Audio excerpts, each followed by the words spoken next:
Hello, everyone. This is Tom Fox, and I'd like to welcome you to episode 240 of the FCPA Compliance and Ethics Report. The FCPA Compliance and Ethics Report is sponsored by Advanced Compliance Solutions, your one-stop shop for all things FCPA compliance related. Today I have with me Bill Coffin. Bill is the new editor-in-chief of Compliance Week, and he talks to us about the upcoming Compliance Week conference, which 2016, which will be held in May, last week of May, at the traditional location of the Mayflower Hotel in Washington, D.C. Bill details some of the keynote speakers, some of the sessions, some of the reasons that you should attend, and we have a very good discussion about the entire conference experience and how it will help you in your compliance practice going forward. The episode comes in at just over 23 minutes. I hope you enjoy it. Thank you very much for listening. Fox, and I'd like to welcome you to this episode of the FCPA Compliance and Ethics Report. Today, it's my real pleasure to have with me for the first time Bill Coffin. Bill is the editor of Compliance Week, and he is here to talk with us about the upcoming Compliance Week 2016 conference in May. So, Bill, welcome, and thanks a lot for taking the time to visit with me. Tom, thanks so much for having me. It's a pleasure to be here. Bill, as always, the week before Memorial Day, or I shouldn't say as always, but as most times, the week before Memorial Day, many of the nations and international compliance practitioners of the world will gather in Washington, D.C.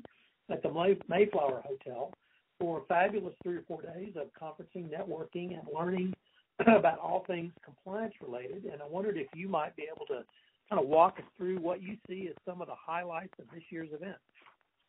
Well, sure, Tom. Thanks so much.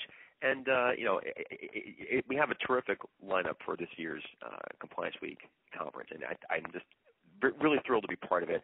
I'm very excited to meet the compliance professionals who are going to be in attendance. This is really the biggest event in the compliance world all year long, and we have just a terrific lineup, and it's really going to be a great show. I've been working very closely with our event staff here, sort of getting a sense as to what the program is going to be. And we've been working really hard and really focusing on making sure that the content of this event is really, it's the best it can possibly be and really addresses, the real broad scope of challenges and opportunities that face the modern compliance officer. As you well know, Tom, the compliance role is only getting more challenging and more important across the board. And I think a major effort for this particular event was to really address that reality in all its many different ways. And so I think probably the first thing that would be of interest would be the lineup of keynote addresses we have for the event. We've got several across each of the 3 days of the event. And that does make for some fascinating conversation. I'm really, it's going to be neat to see. I think if there's one theme that draws them all together, it's that the world of compliance and the world of business are, in many ways, really the same thing. I mean, many of the biggest business stories in the world today are either compliance stories from start to finish, or they have a significant compliance aspect built into them. And I think, the Compliance Week conference is an ideal time to take a look at how what we do in the compliance profession is part of much bigger stories that are shaping the business world. Case in point, we've got 2 sessions on Monday. The first is a look. It's called "Are We Defining Effectiveness Correctly?" And it's a look at what constitutes a quote effective compliance program and why that notion of effectiveness is such a hard benchmark to define.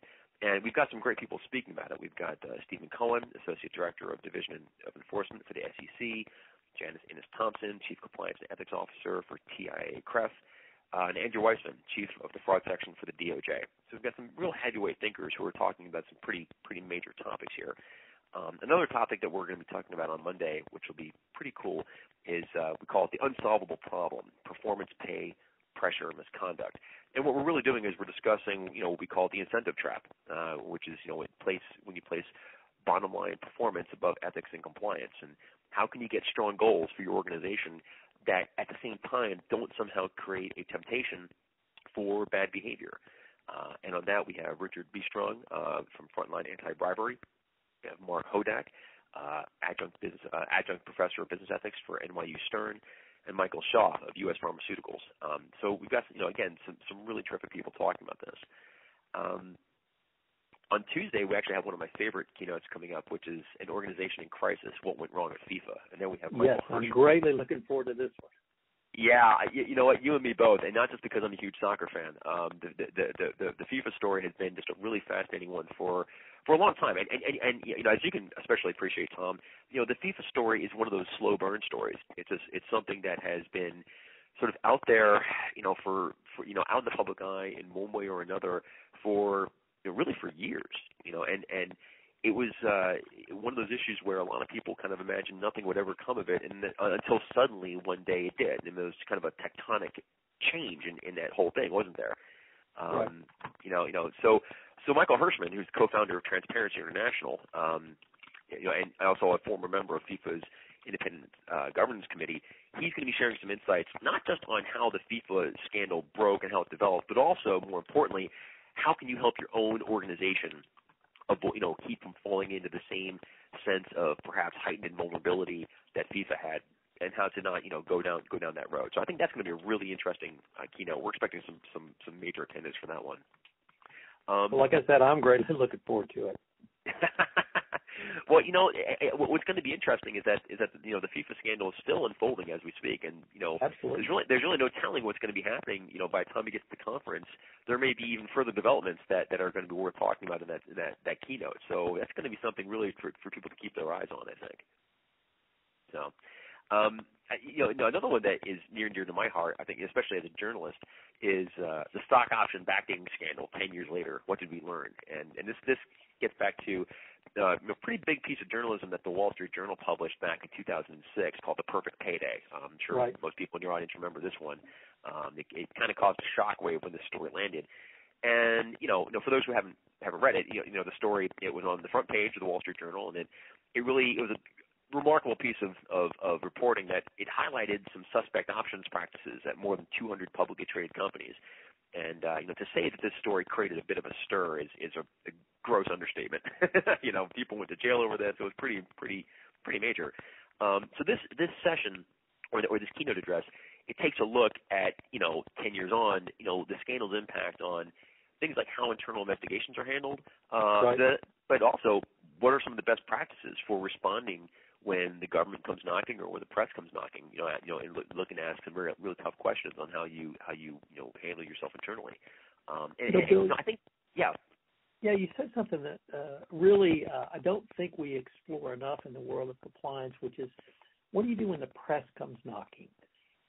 Because this scandal, from my perspective, it was really less of a scandal around a legal or a technical regulatory violation, but more around reputation and perception.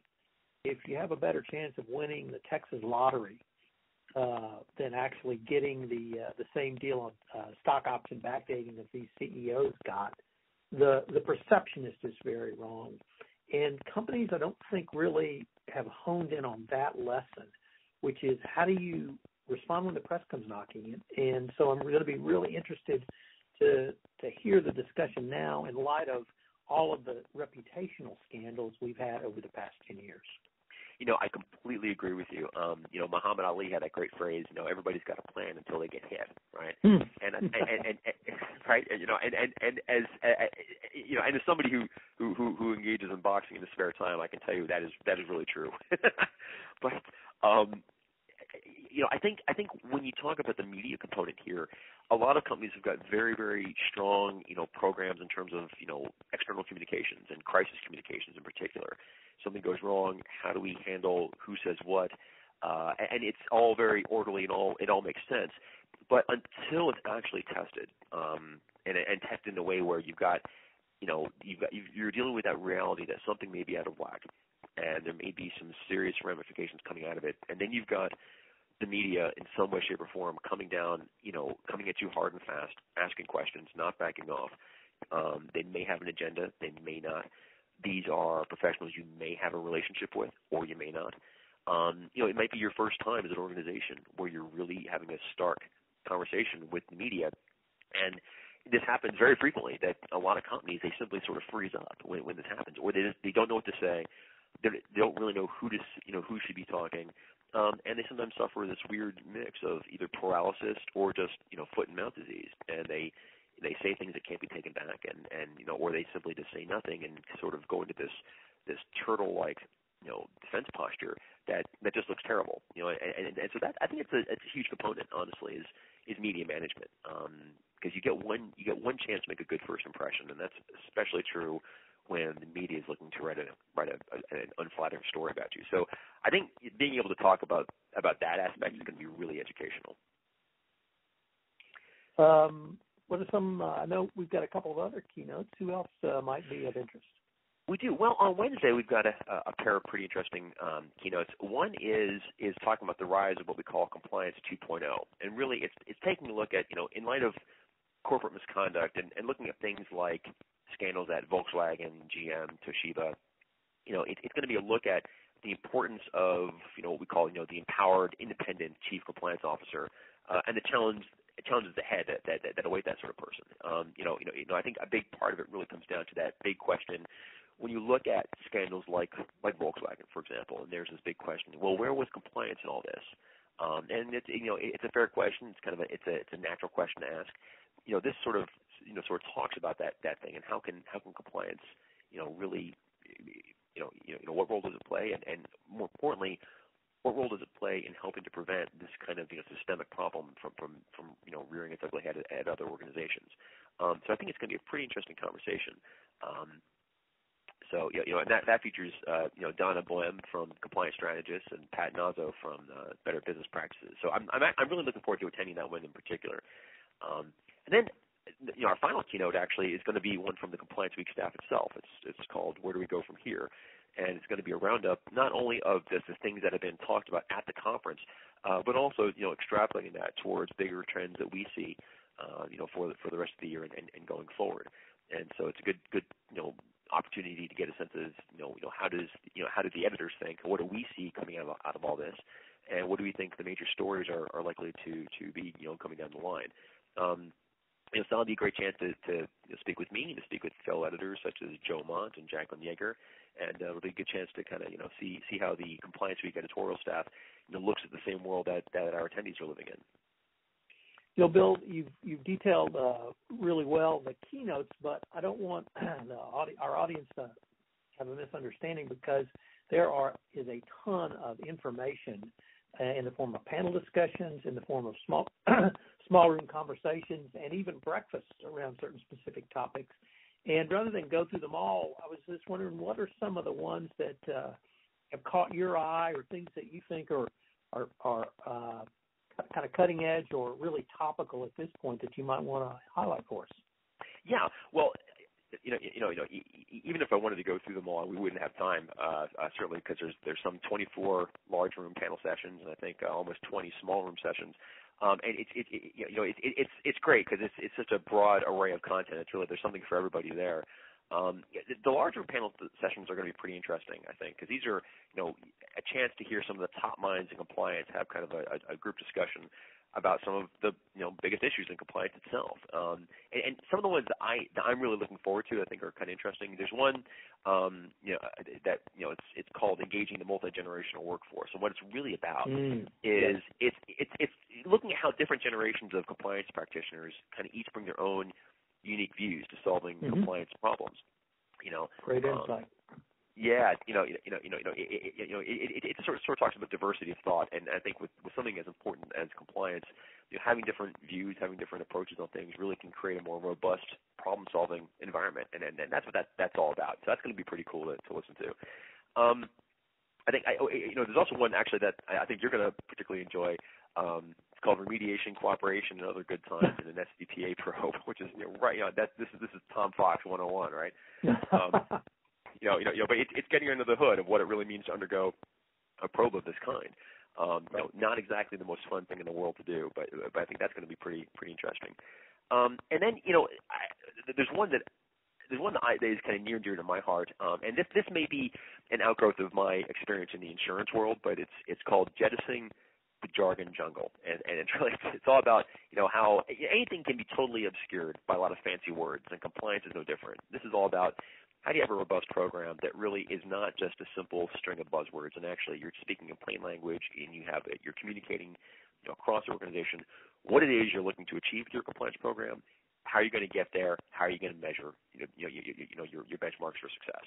And just getting down to just the brass tacks in plain language. And I think that's an important discussion because in any kind of organization, language has this funny way of kind of developing this weird crust on itself, and it gets harder and harder to actually figure out what people are actually talking about. And so I think that that'll be a nice kind of frank discussion about that whole phenomenon, and how it affects the world of compliance.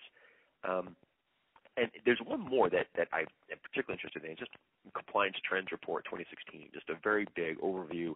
What is the world of compliance looking like from 30,000 feet? And I think that's something everybody should try to get into if they possibly can. It's going to be a really great talk about what are the biggest topics that compliance professionals should be watching out for throughout the course of this year and really into the next year. So and those are just a couple of the large panel sessions. There's so many more. And you know what? They're all good. I mean, they're all really fantastic things. As a journalist, for me, these are just such content-rich opportunities. I wish I could kind of clone myself so I can have one of me in every one of these sessions because they're all a great feature story waiting to happen. There's just so much great stuff out of here. So there's going to be some really, really neat stuff. I would encourage people to really take a look at the agenda at complianceweek.com and really just sort of look at it because you're going to want to plan your time there because if you go to the conference and you figure, well, I'll just figure out what to see or do on the fly, you might suffer from some decision paralysis because there's a lot of good choices to choose from.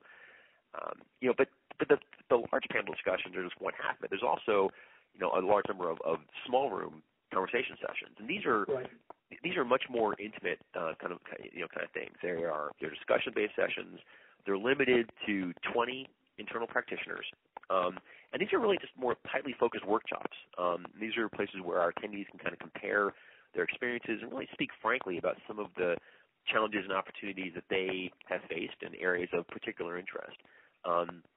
And there are a number of these, and there are a couple of kind of consistent themes that sort of pop up. Like there are a couple that discuss the very international aspect of compliance, and we have sessions about the challenges and solutions of doing business in Africa and the Mideast, or the challenges and solutions of doing business in China, for example. We've got a couple that are on crime that focus on anti-corruption compliance or on the challenges of anti-money laundering compliance. We've got a couple that are actually technology focused. Those are I'm particularly interested in because tech is an area where the risks are evolving so swiftly. They're really keeping pace ahead of the efforts to address them. And two we have on this that I think are of particular interest. One is just a focus on cybersecurity compliance, and the other is big data meeting third-party risk. I think both of those are, there's a lot of room for error, frankly, or a lot of room for things can kind of go sideways, even for the most, well-designed, well-practiced, well-executed compliance program. These are areas of significant risk, and so I think the discussions that come out of those are going to be especially enlightening, and I really think it's going to be a neat conversation there. But there are also some nice management-oriented sessions as well. There's one about engaging middle management, and there's also one about effective compliance at the small enterprise. A lot of times with compliance we talk about public companies, publicly traded companies, but the reality is that good compliance is an issue that affects any kind of business, whether you're public or private, whether you're large or small, whether you're international or domestic. I mean, everybody has some kind of compliance function, and at every company there is a chief compliance officer. Maybe they don't have the title of chief compliance officer, but they are the chief compliance officer. Right. And I think this session is going to be pretty interesting because it really sort of addresses that notion that look, sometimes you may be facing a pretty significant compliance profile, but you don't have a large staff to do it with. It may just be you and you by yourself. And what does that mean? What are the unique challenges that come with that? What are the unique opportunities? So I think a session like that is going to be pretty interesting as well to go through.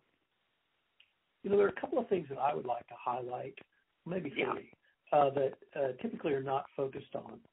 The first one is usually never focused on, but that's the physical layout of the Mayflower and the way Compliance Week sets it up, because it's most of the conference is centered around one central long hall, and it really facilitates not only movement pedestrian or people walking, pedestrian traffic or people walking, but it also facilitates the second point, which are the sponsors and the vendors who come to the conference, because there's some people who deride that vendors shouldn't be a part of a conference, that they're there to sell. Well, my answer to that is, of course, they're there to sell, but they do it in a way that educates. And every vendor I have ever talked to at Compliance Week, they're there to talk about the best practices, what they see, and certainly about their products if you want to go into that, but they're not there to make day sales. They're there to help educate. And the way the hallway is laid out, you can easily get to those people, and you can have some very interesting conversations. The other point is, frankly, one of the biggest, I don't say advantages, but certainly the biggest assets I see is just the networking and the way that Compliance Week facilitates that through, I think there's a cocktail reception on Monday evening with hors d'oeuvres in a very large room. There's breakfast available each morning, where multiple coffee breaks during the morning and afternoon. But it gives you the chance to meet with other attendees and really just have conversations about compliance. So if you're in a particular panel or a workshop or a focus conversation and you want to explore something a little bit more, you have not only the time, but the physical facilities to sit down and have a conversation with someone over a cup of coffee.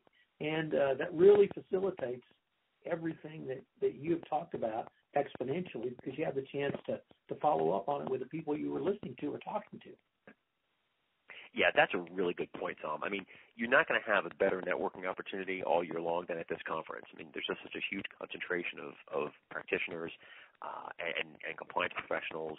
And to your point, like you said about the vendors, they're there very much on a consultative basis. They're there to really talk about the craft and the trade, and really why everybody has chosen to come to this conference.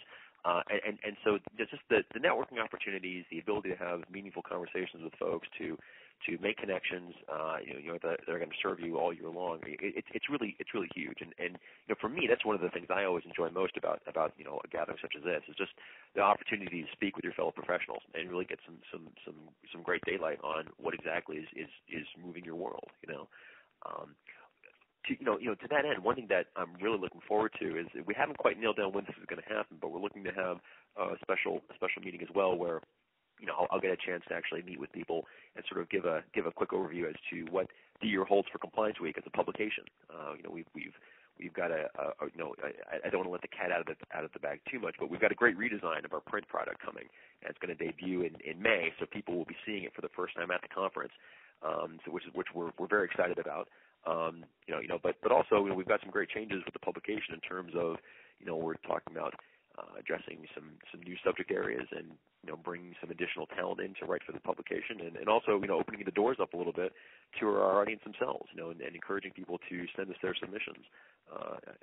There's a ton of incredible thought leadership going on in the compliance world, and we really want Compliance Week to be a forum for that. And so this would be a great chance for us to discuss that with our audience as well, but also just to field any questions that people may have about Compliance Week or about, what we feel is going on in the world of compliance. So, this is going to be a great 3-day-long conversation, amongst the top minds of the compliance community. And it's going to be a very exciting time. It's going to be a lot of really great stuff to say, a lot of great people to meet, a lot of great things to hear, a lot of great things to see. It's going to be a real can't miss kind of thing. Well, Bill, unfortunately, we're near the end of our time, but I really want to thank you for taking time to visit with us and tell us a little bit about Compliance Week 2016 this year. There's a wealth of information available on the conference at the Compliance Week website. So if you go to complianceweek.com, there's an events tab or an annual conference tab. I forgot to add that if you're going to be there coming Sunday afternoon, there's always a very nice little cocktail reception for late afternoon, early evening. Come down and have a nibble or a drink, and then go to dinner on Sunday night to kind of get your Compliance Week experience started. Bill, now you've got me really intrigued about some of these changes, so I'm looking forward to hearing about that, and I hope perhaps I can get you on the podcast a little down the road as you formulate your plans, and you can tell us about some of these exciting initiatives you've come up with. Well, Tom, I would be delighted to. Thank you so very much, and before I go, I'd be remiss if I failed to notice that you can register for the conference, by the way, at conference.complianceweek.com.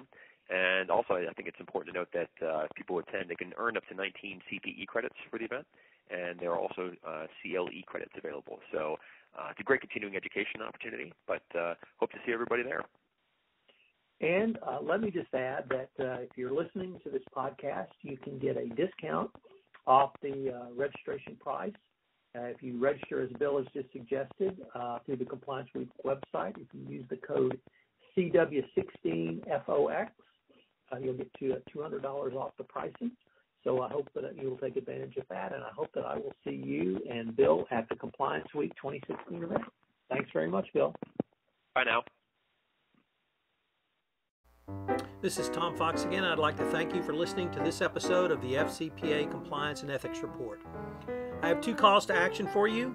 The first is go to Amazon.com and take a look at my new book, Effective Leadership Skills and Compliance, CCO 3.0 and Beyond. I released it on Monday. If you need any help in leadership in the compliance department, this is the book for you. The second thing is I would greatly appreciate it if you would rate this podcast on iTunes, and if you would send in any questions for my next mailbag episode. This is Tom Fox. I'd like to thank you very much for listening.